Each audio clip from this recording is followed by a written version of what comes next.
Peppa was late for supper, so Daddy Pig called her to the dinner table to eat. Peppa, it's time to come downstairs for supper.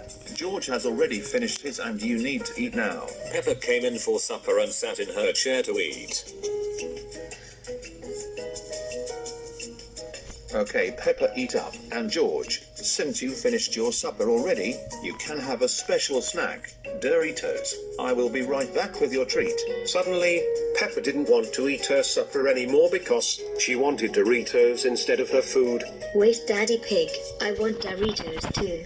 Could you please bring me back some just like George, please? Peppa, I will bring you your treat after you finish your supper. Now eat up, and you can get Doritos just like George. I will be right back. Daddy Pig came back quickly with George's Doritos, and while George had an overexcited face, Peppa's face was still filled with sadness because she didn't want to eat her supper. Here you go, George, and Peppa. I will be leaving for a few minutes. If you finish your supper when I get back, I will have Doritos for you, so eat up please. But Peppa didn't want to eat her bland supper. She wanted to eat George's tasty Doritos instead. So Peppa thought of an idea to get Doritos right then. Hey George, have you ever heard of germs? Germs? What are those? Germs are really bad. They make you sick and feel horrible.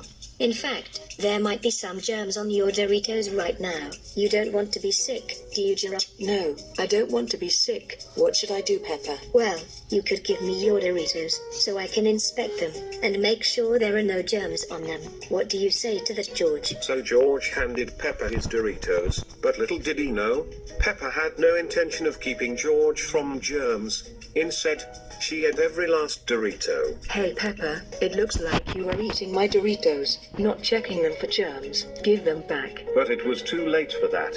Peppa already ate the last Dorito.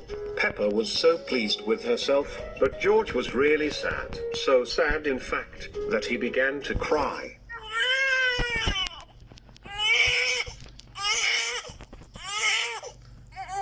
Daddy Pig quickly ran back into the dining area to see what was wrong. George, why are you crying? What's the matter? George explained that Peppa tricked him into giving her his Doritos, and Daddy Pig became angry. Peppa took my Doritos and said she was just checking them for germs, but instead of doing that, she ate all my Doritos. Daddy Pig was so angry at Peppa that he proceeded to ground her, to teach her a lesson about taking things that weren't hers. Ooh, Peppa, how dare you steal George's Doritos? But so it. You are grounded for a week. And no Doritos for you tonight, young lady. Go to your room.